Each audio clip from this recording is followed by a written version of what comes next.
1, 2, 3, come on!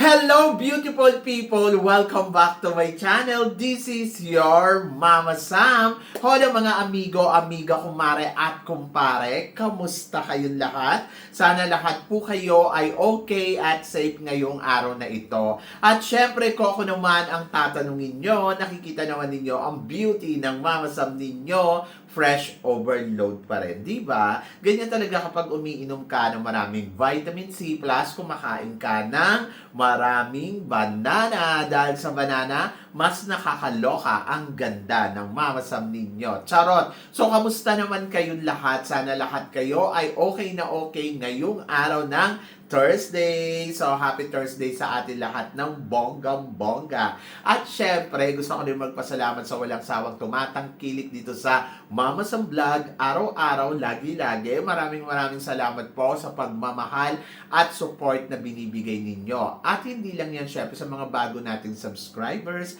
Hello po sa inyo lahat. Maraming salamat guys sa pag-subscribe ninyo. Syempre, dito sa channel ko. At syempre sa lahat naman na makasolid na Mama Sam dyan na laging sumusuporta dito, araw-araw, lagi-lagi. Maraming salamat guys sa inyong lahat. Kaya naman, ngayong araw na to, marami akong atin na chika sa inyo na talaga naman, oh my gosh, magtataas ang kilay ninyo ng bonggang-bongga sa mga pag-uusapan natin ngayon. Kaya guys, huwag na nating patagalin ang ating mga chika. Para sa una nating chika, ito nga finally nag-meet na in person itong Pilipina actress na si Max Colin at syempre ang Colombian beauty queens na si Vanessa Fulgarin. So, nakakatuwa kasi ayan na nga finally nag-meet na silang dalawa at para silang pinagbiyak na bunga ng bayabas dahil magkamukha talaga sila. May hawig, pwede silang masabi na magkapatid, o di ba? So finally, nakakatuwa kasi at least, di ba? So nakita na nila yung isa't isa at masaya ako para sa kanilang dalawa. At sana mas lumalim pa ang friendship nila, di ba? So yun, congratulations syempre kay Max Colin dahil nabigyan siya ng pagkakataon na makita in person itong Colombian beauty queens na si Vanessa Fulgarin. At ito naman si Vanessa, sana nai-enjoy niya ng bonggang-bongga, syempre, ang pag-stay niya dito sa Pilipinas. So, yun, mukhang nai-enjoy naman niya, di ba? So, good luck kay Vanessa. Para sa sumunod na chika, ito nga, sinasabi, si Osmel at saka si Omar. Muling magbabalik bilang hurado dito sa MGI All-Stars 2nd Edition. Anong chika mo dito, Mama Sam? Well, wala naman akong magagawa kung gusto talaga siya ni Nawat, di ba? At sinabi nga kasi ni Mr. Nawat doon sa interview niya na favorite daw niya itong si Osmel noon pa. At hindi niya syempre may itsupwera yan ng ganun lang, di ba?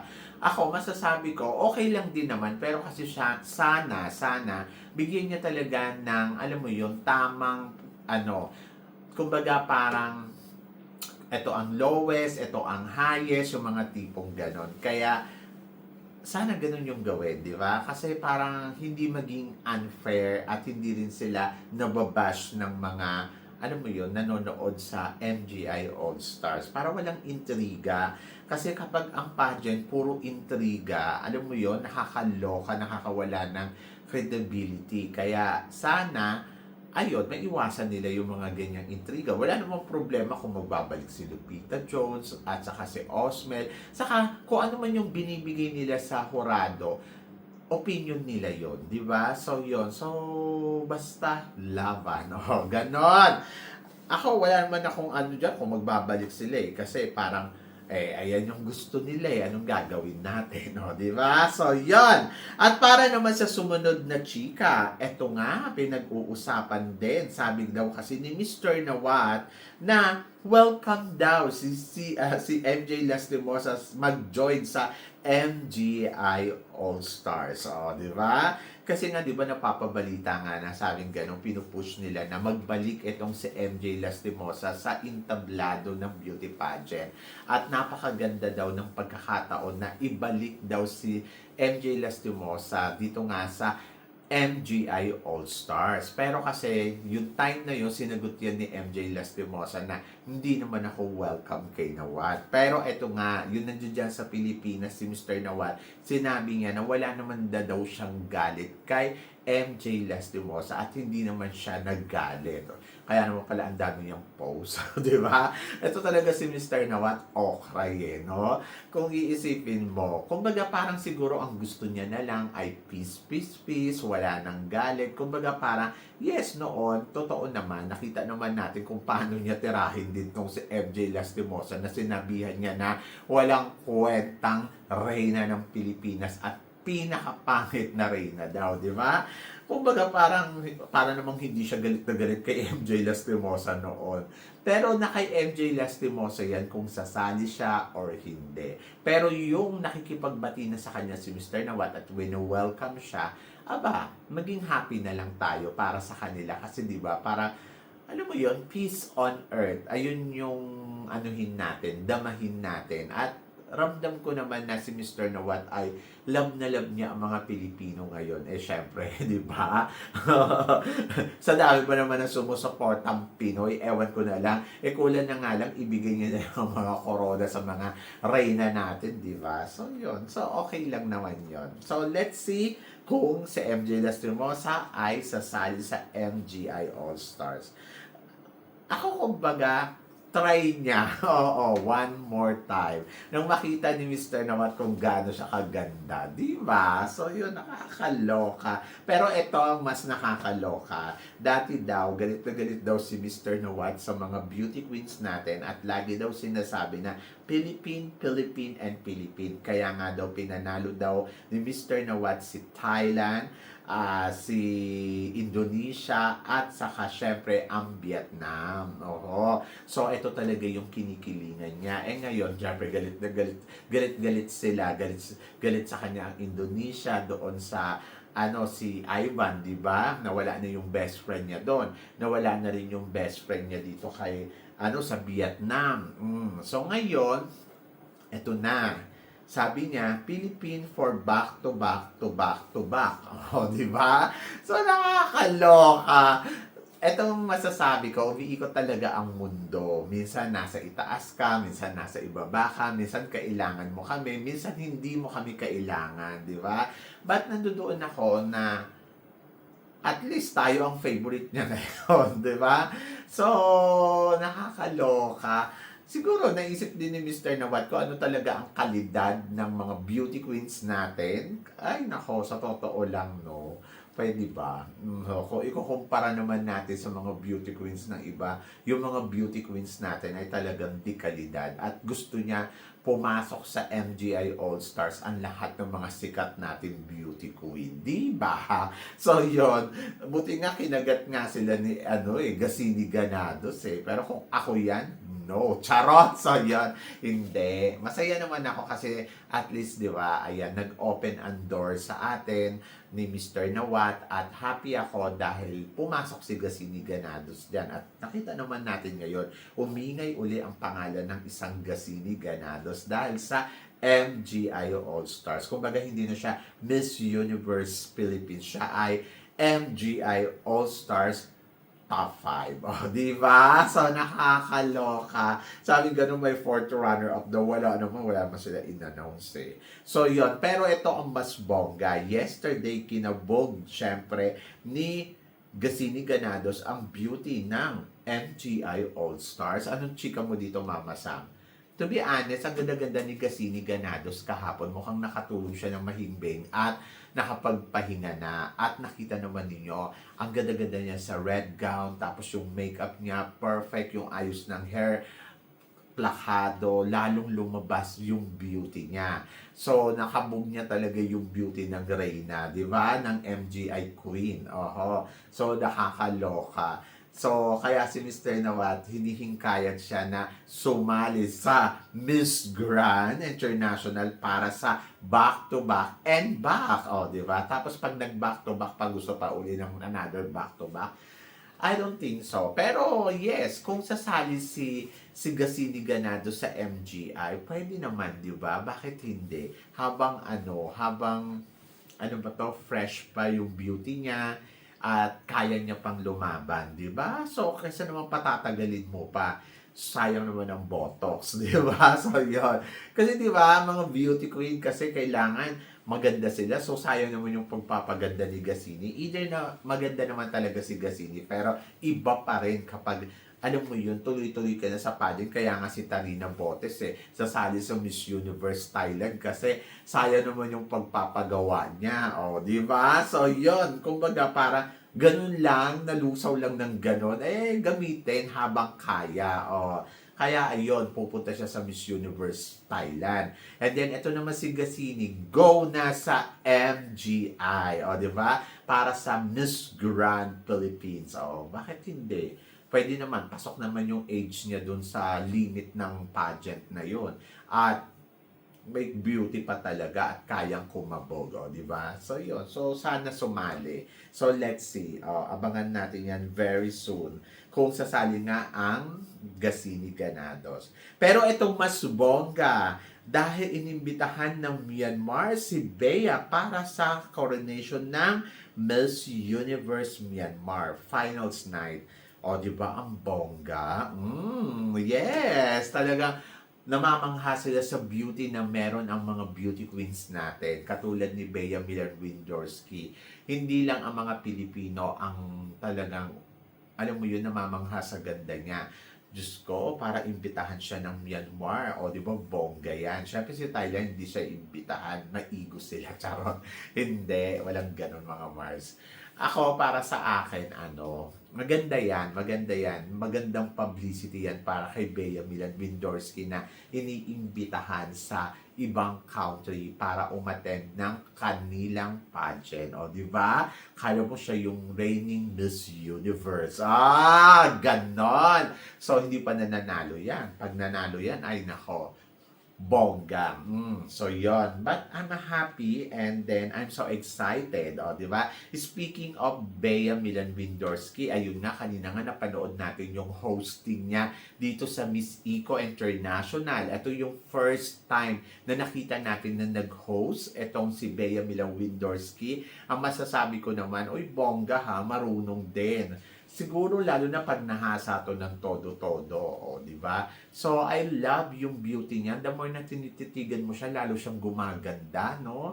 Oo, kanina tinititigan ko, sabi ko, in fairness ha, maganda talaga si Bea Miller-Windorski at iba yung class ng beauty niya, no? So, yon, may class talaga, di ba?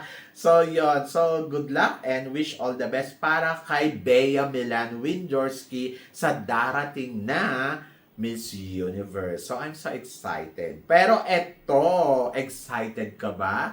Dahil, ito nga, pinag-uusapan nga ngayon ang Reyna Pilipinas. Dahil ang presidente ay si Jojo Bragais, executive partner naman si Mr. Nawat at saka syempre Emma Tiglao ang national director. So, maraming nagtatanong, reigning queen daw itong si Emma Tiglao ng Miss Grand Philippines. Pero, isa na daw siyang national director. So, bago yan sa history ng pageantry sa Pilipinas na ang reigning queen ay siya na ang national director. Why not Coconut? Di ba? It's Emma Tiglao. Happy ako dahil nabigay sa kanila yung franchise at ipinagkatiwala sa kanila. So, isang malaki tong hamon kay Emma Tiglao na maging madam, katulad syempre ni Ariela Arida, at saka ni Shamsi Supsop na na-handle ang Miss Universe, di ba? So, why not dito sa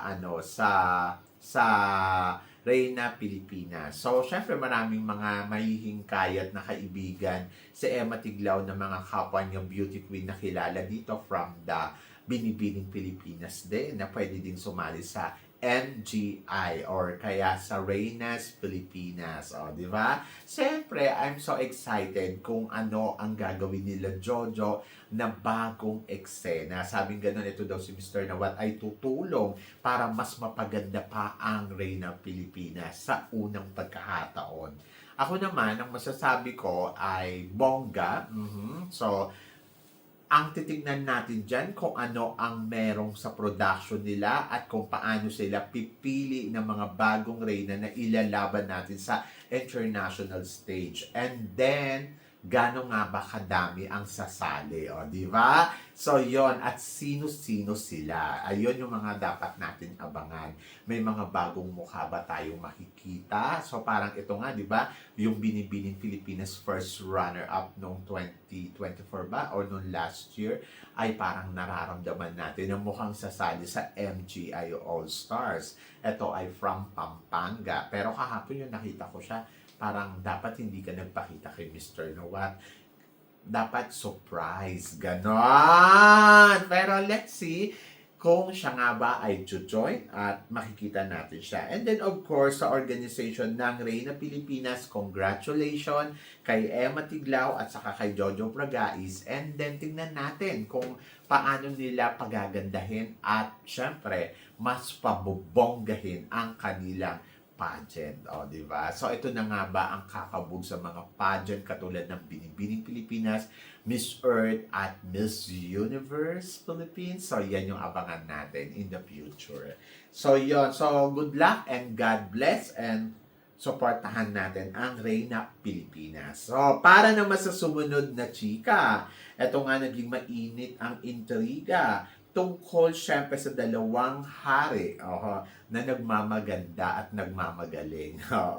So ito nga ay wala nang iba kundi si Jeter at saka si Brandon na nag-public apology sa kanilang mga social media after batikusin sila ng isang katutak na mga Pilipino. At hindi lang basta mga ordinaryong Pilipino, pati din yung mga beauty queens at yung mga hari na lumaban na sa international pageant at nagtagumpay na purong Pilipino, di ba? Siyempre nakakaloka kung iisipin mo dahil maling-mali talaga yung banat nila doon. But nandoon ako sa part na, alam mo yon na parang it's too late kahit pa sabihin mo nag-public apologize na sila Sorry is a sorry, pero ang tanong, sincere ba talaga kayo bilang Pilipino? Di ba? Kasi hindi kayo magsasalita ng ganyan kung kayo ay sincere sa pagka-Pilipino ninyo. Ang dating tuloy, parang andyan lang kayo at nagagamit ninyo ang Pilipinas dahil mga powerful kayo na galing kayo sa mga ibang bansa at parang ang feeling ninyo ay powerful na kayo at dahil angat na angat kayo. Kumbaga parang ang tingin nyo naman sa mga purong Pilipino na nakatira sa Pilipinas ay ang bababa, di ba? So yun lang yung ibig nilang iparamdam sa lahat na parang, oy, kami may mga dugo kaming banyaga at galing kami sa ibang bansa. Kung hindi dahil sa amin, di ba? Yung mga ganong tipo, grabe, nakakaloka kung iisipin mo. Pero, let's see, kung anong mangyayari, But ako para sa akin, hindi ako naniniwala doon sa sinasabi nila at naniniwala ako na ang mga Pilipino may banyagang lahi ka o wala, kaya mo magtagumpay sa international stage. Diba? So, yon. So, basta Pilipino na sincere sa puso mo yung paglaban mo sa international stage. Ganon! So, nakakaloka si Jeter at saka si Brandon. Tapos ngayon biglang, I am sorry. O, di ba? Nakakaloka sa sorry. Anyway, so, bahala kayo dyan. O, ganon. Good luck sa inyo. Pero ito, grabe. After Gasini Ganados sa MGI All-Stars, makita kaya natin si Liana Anduana na mag-join sa Reyna Pilipinas para maging next pambato natin sa MGI All-Stars. Anong chika mo dito, Mama Sam? Well, ang chika ko dyan ay why not coconut? Ito kasi mga nakaraang araw, naglabas sila ng presyo kung magkano ang MGI All-Stars. So parang feeling ko, syempre, yung mga ibang candidates na gustong sumali dito ay parang namahalan doon sa presyo, di ba? Kung iisipin mo naman kasi, parang hello, ang mahal naman talaga. But, tignan natin kung sino ang mga magsisisalihan at tignan natin kung etong si Liana Aduana ay makikita natin na mag-join dito sa MGI All-Stars ngayong taon na to. So, I'm so excited for her, but let's see. Sabi ko nga sa inyo, may mga beauty queens na gustong maging Miss Grand. Pero may mga beauty queens din na ayaw nilang maging Miss Grand dahil gusto nilang maging Miss Universe. At totoo yun. Marami sa mga beauty queens natin, mas gusto talaga nilang maging Miss Universe kahit na may nangyayari na mekos-mekos, kahit na ang nangyayari sa organization ay hindi ganun kaganda, pero mas pinipili pa rin nila na maging kandidata sa Miss Universe. Paano naman kasi iba talaga yung level ng Miss Universe no? Kapag naging Miss Universe ka, kumbaga parang hello, isa kang kalidad talagang na, alam mo yun, iba yung standard ng level mo, di ba? So yun. So si Atisa Manalo nga, di ba? Talagang gagawa siya ng paraan para makuha niya yung posisyon na maging Miss Universe Philippines di ba? Tapos biglang so yun. So, depende sa candidates. Kung gusto nilang maging Miss Grand, go to Miss Grand, di ba? At kung gusto niyo maging Miss Universe, go to the Miss Universe. And then, Liana Aduana, hindi ko alam. Pero kung akong tatanungin mo kung sakaling sasali siya dito, hindi sa MGI All-Stars, mas gusto ko siyang sumali sa Miss Grand Philippines. Kasi, iba pa rin kasi talaga yung sash na ang daladala mo talaga ay Pilipinas. Oo, iba pa din yun. Kumbaga, ibang laban yun. Kumbaga, parang, wow, proud ang mga Pilipino sa'yo dahil ipinanalo mo ang Pilipinas. Ganon. Ang MGI All-Stars kasi, parang individual naman siya. Kumbaga, parang, yung name mo. But maganda ang MGI All-Stars and then potential din para sa mga kandidata na gustong mag-comeback at gustong mabigyan ng spotlight. Diba? So, yon. So, kayo guys, ano guys ang masasabi ninyo dito sa mga pinag-uusapan natin ngayon? Please comment below para at least malaman ko naman kung ano naman ang chika mo dito sa mga tinatalakay natin. Syempre, maraming salamat po sa inyong lahat sa love and support na ibinibigay ninyo syempre dito sa channel ko. At sa mga hindi pa nakaka-follow at nakaka-subscribe, please don't forget to click like and subscribe my channel. At i-click nyo na rin po ang notification bell to more updated syempre sa aking mga chika. Sabi ng ganon, always keep smiling and laban lang. So guys, hanggang dito na lang. Hanggang sa muli nating chikahan. See you tomorrow. Thank you guys.